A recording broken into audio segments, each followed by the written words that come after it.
আচ্ছা, এবারের প্রশ্ন আগের প্রশ্নটার সাথে এটার কোনো সম্পর্ক নেই। একজন পুরুষ মানুষ কি তার স্ত্রীর সাথে রমজান মাসে সহবাস করতে পারবে সন্ধ্যার পরে, মানে রোজা রাখা শেষ হওয়ার পরে? প্রথম দিকে যখন মুসলিমদের জন্য রোজা রাখা ফরজ করা হলো, আল্লাহ বলেছেন পবিত্র কোরআনে সূরা বাকারা অধ্যায় নম্বর 2 আয়াত নম্বর 185, রমজান হলো সেই মাস যে মাসে পবিত্র কোরআন নাজিল হয়েছে মানুষের পথের দিশারি হিসেবে এবং সৎপথের স্পষ্ট নিদর্শন ও সত্য মিথ্যের পার্থক্যকারী রূপে। তারপর বলা হয়েছে যে যারা এই মাসটা পাবে তারা রোজা রাখবে।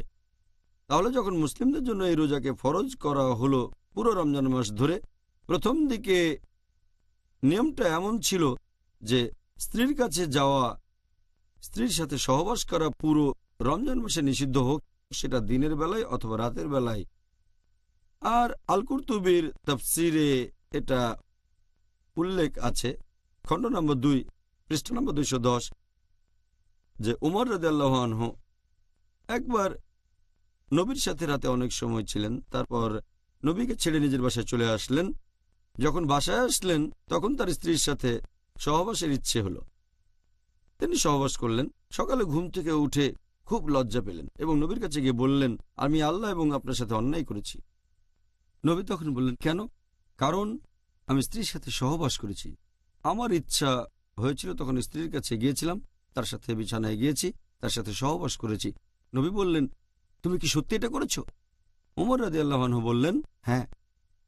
তিনি নবীকে বললেন, কোনোভাবে কি আমাকে ক্ষমা করা যায়? তখন নবী সাল্লাল্লাহু আলাইহি সাল্লাম বললেন, আল্লাহ ছাড়া কেউ তোমাকে ক্ষমা করতে পারে না, একমাত্র তিনি পথ দেখাতে পারেন। এর পরপরই সূরা বাকারার একটা আয়াত অধ্যায় নম্বর 2 আয়াত 187 নাজিল করা হলো। বলা হলো, সিয়ামের রাতে তোমাদের জন্য স্ত্রী সহবাস করা বৈধ করা হয়েছে। হুন্না লিবাসুল লাকুম ওয়া আনতুম লিবাসুল লাহুন্না, কারণ তারা তোমাদের পরিচ্ছদ, তোমরা তাদের পরিচ্ছদ। আয়াতটাতে আরো বলা হয়েছে যে আল্লাহ জানেন তোমরা এই সময়ে নিজেদের সাথে অবিচার করছিলে, আল্লাহ তোমাদের ক্ষমা করেছেন।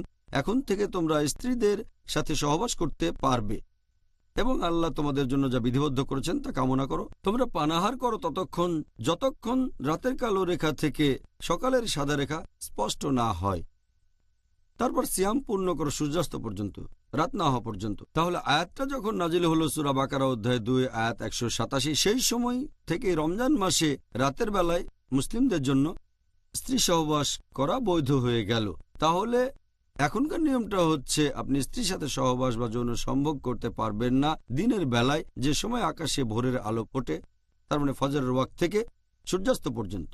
তবে সূর্য ডোবার পরের সময় থেকে ভোর হওয়ার ঠিক আগে পর্যন্ত ফজরের নামাজের আগে স্ত্রী সহবাস করতে পারবেন, এটা বৈধ, এতে কোনো সমস্যা নেই। খুব সুন্দর।